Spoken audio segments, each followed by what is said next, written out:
So y'all see the process. Fiberglass in the crack through the back side of the door panel.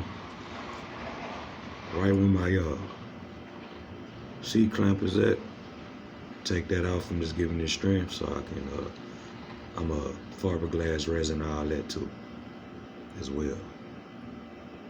Just right now I gotta get doing that lower side, bottom of the C-clamp, on top of the C-clamp.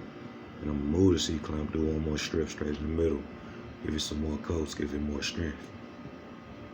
Simple, man, a little simple shit like that.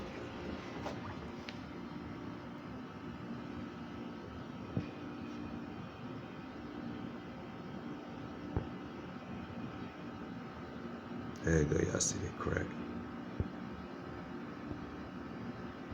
There you go.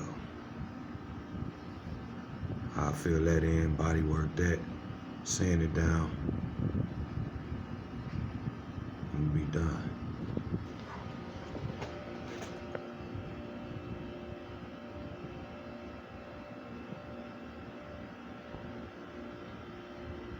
Just like that.